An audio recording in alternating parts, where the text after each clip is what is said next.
మీరు మనుషులా, పశువులా, లేకపోతే ఇంకేమన్నా? ఏందిరా ఇది? చెత్తనా కొడుకులారా, చెత్త ఏందిరా? నేనేరా మొత్తం తీసేస్తున్నా, నేనే మొత్తం తీసేస్తున్నా, కాలుతో మొత్తం తీసేస్తున్నా. రోడ్డు మీద ఎత్తున్నారా? మరి మీరు మున్సిపాలిటీ వాళ్ళు ఉన్నట్ట లేనట్ట? మొత్తం రోడ్డు మీద ఎత్తున్నా, మొత్తం ఎత్తున్నారా? నాకు నచ్చలే.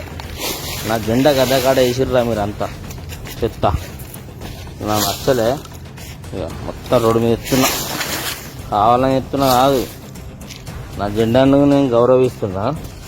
నా జెండా గద్ద కాడ మీరు చెత్త వేసిర్రు, నాకు నచ్చలేదు. మనుషులా, పశువులా? మరి గవర్నమెంట్ పని చేస్తలేదా? ఏందిరా మీరు చెత్తన కొడుకులారా? నా జెండా ముంగట చెత్త ఉండద్దు. భారత్ మాతాకి జై. జెండాను గౌరవించినోడే ఈ దేశంలో ఉండాలి.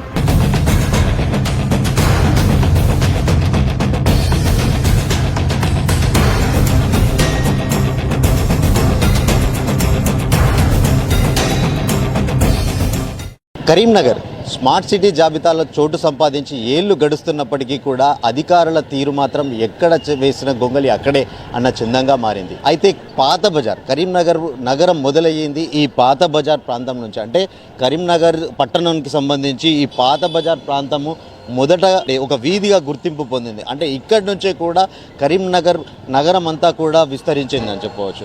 అయితే ఈ కరీంనగర్ పాత బజార్ ప్రధాన చౌరస్తా, అంటే ఈ ప్రధాన చౌరస్తాకు సంబంధించి ఇటు శివాలయం వెళ్ళే దారి, కేబుల్ బ్రిడ్జికి వెళ్ళే దారితో పాటు ఇటు కమాన్ వైపు వెళ్ళే దారి కూడా ఈ ప్రధానంగా ఈ చౌరస్తా నుండే రాకపోకలు, రోజు వందలాది సంఖ్యలో వాహనాలు రాకపోకలకు కొనసాగుతుంటాయి. అయితే దీనికి సంబంధించి కొన్నేళ్ల క్రితం ఇక్కడ ఒక జాతీయ జెండా దిమ్మెను ఏర్పాటు చేసి ప్రతి సంవత్సరం గణతంత్ర దినోత్సవ వేడుకలతో పాటు ఇటు స్వాతంత్ర దినోత్సవ వేడుకలను కూడా పూర్తి స్థాయిలో ఇక్కడ ఈ ప్రాంతానికి సంబంధించిన ప్రజలంతా కూడా ఈ వేడుకలను నిర్వహిస్తుంటారు. అంటే ఇక్కడ ప్రతి సంవత్సరం జెండా ఆవిష్కరణ చేస్తూ కూడా ఈ గద్దె ప్రాంతంలో వేడుకలను నిర్వహిస్తుంటారు. అయితే ఇప్పుడు ఈ జాతీయ జెండాకు సంబంధించిన దిమ్మె వద్ద కొంతమంది స్థానికులు, అంటే ఇక్కడ నివసించే పాత బజార్కు చెందిన వాసులంతా కూడా ఈ ప్రాంతంలో ఈ ప్రధానంగా ఈ 4 చౌరస్తాలు కలిగిన ఈ ప్రాంతంలో చెత్తను ఎక్కడికక్కడ కూడా, అంటే ఇది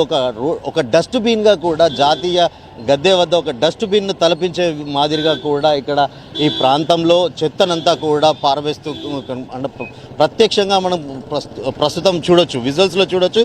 దీనికి సంబంధించి ఎక్కడ ఈ చెత్త, అంటే ఈ చుట్టుపక్కల ప్రాంతానికి చెందిన వారంతా కూడా ఈ చెత్తను తీసుకువచ్చి జాతీయ జెండా గద్దె వద్ద డంపు చేస్తున్నట్టుగా కూడా కనిపిస్తుంది. ఇటు పారిశుద్ధ్య సిబ్బంది మాత్రం నిమ్మకు నీరెత్తినట్టుగా కూడా వ్యవహరిస్తున్నారు. అంటే ఇంత పెద్ద ఎత్తున కూడా చెత్త ప్రధానంగా చౌరస్తాలో కనిపిస్తున్నప్పటికీ కూడా పారిశుద్ధ్య సిబ్బంది మాత్రం ఈ చెత్తను తీసివేయడంలో మాత్రం అసలు ఆసక్తి కనబరచట్లేదు. పారిశుద్ధ్య సిబ్బంది అంతా కూడా నగరాన్ని సుందరంగా మార్చేందుకు ప్రయత్నిస్తూ ఉంటారు. అంటే అన్ని ప్రాంతాలలో రాత్రి వేళలో ప్రజలకు ఎలాంటి ఇబ్బంది కలగకుండా కూడా ఈ పారిశుద్ధ్యానికి సంబంధించిన పనులు కొనసాగుతుంటాయి.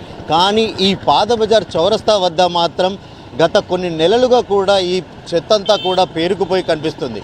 గతంలో ఈ ప్రాంతానికి చెందిన ఒక యువకుడు ఏదైతే ఈ ప్రాంతానికి సంబంధించి జెండా గద్దెకు అవమానం జరుగుతుందంటూ కూడా తను ఒక వీడియో తీస్తూ సోషల్ మీడియాలో కూడా పోస్ట్ చేసి తన ఆవేదనను వ్యక్తం చేశాడు.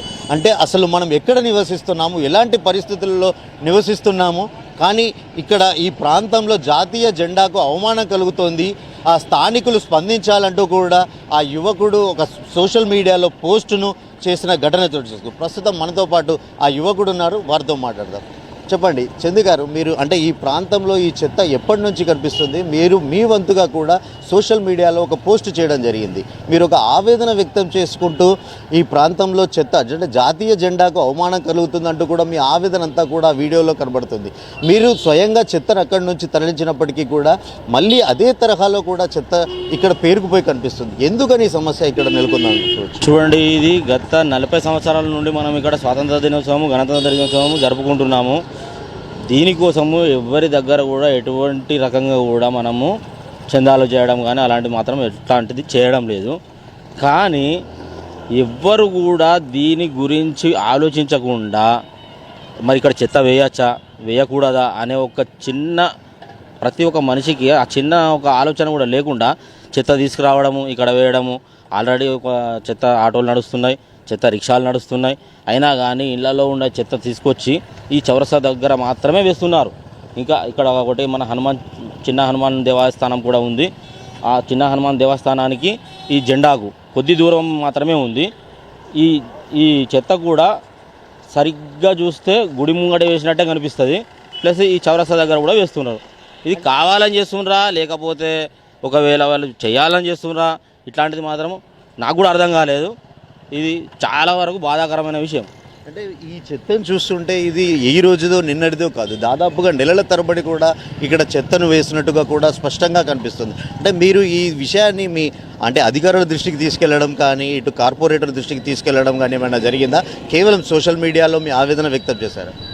లేదు, నేను ఇంతకు ముందు కూడా నేను ఒకరిద్దరికి చెప్పిన, సార్ ఇట్లా చెత్తేస్తున్నారు సార్ ఇక్కడ మరి అది అని చెప్పిన. అరే ఎవరు ఎత్తున్నారు, ఏమైంది, ఎట్లా అయింది, మరి మనకు తెలియదు కదా అని మాట్లాడినారు. ఇక నాకు ఏమనిపించింది అని అంటే నాకు ఒక్కసారిగా నా మనసు చెలించిపోయింది. అరే ఇది ఏంది, ఇంత దారుణమా, ఇంత ఘోరమా, ఎందుకు అవసరం ఏమున్నది, ఎవరింటి చేత వాళ్ళ ఇళ్లలో ఉంచుకోవచ్చు కదా, తీసుకొచ్చి ఈ జెండా గద్దె కానీ ఎందుకు వేయడము, ఇంకో మూలకు కానీ ఇంకా వేరే మూలకు కానీ వేయచ్చు కదా. అలా కాకుండా కేవలం ఈ జెండాను మాత్రమే దృష్టిలో పెట్టుకొని ఈ గద్దె దగ్గర మాత్రమే చెత్త వేస్తున్నారు. గత కొద్ది కాలంగా జరుగుతుంది ఈ వ్యవహారం. మొత్తంగా ఈ ప్రాంతానికి సంబంధించి ప్రధాన చౌరస్తా ఇటు నా వెనుకల చూస్తున్నప్పటికీ చిన్న హనుమాన్ దేవాలయం కరీంనగర్లో అతి ప్రాచీనమైన దేవాలయంగా కూడా దాదాపు 600 సంవత్సరాల క్రితం ఈ ఆలయం ఏర్పడినట్టుగా కూడా తెలుస్తుంది. అంటే ఇంత చరిత్ర కలిగిన ఈ పాత బజార్ ప్రాంతంలో ప్రధాన కూడలి వద్ద ఈ జెండా చౌరస్తా వద్ద కూడా అంటే ఇది ఒక డంపు యార్డులా కూడా ప్రజలు దీన్ని ఏదైతే నిరుపయోగంగా కూడా అంటే జెండా గద్దెను అవమానిస్తున్నారంటూ కూడా యువకుడు ఆవేదన వ్యక్తం చేస్తున్నారు.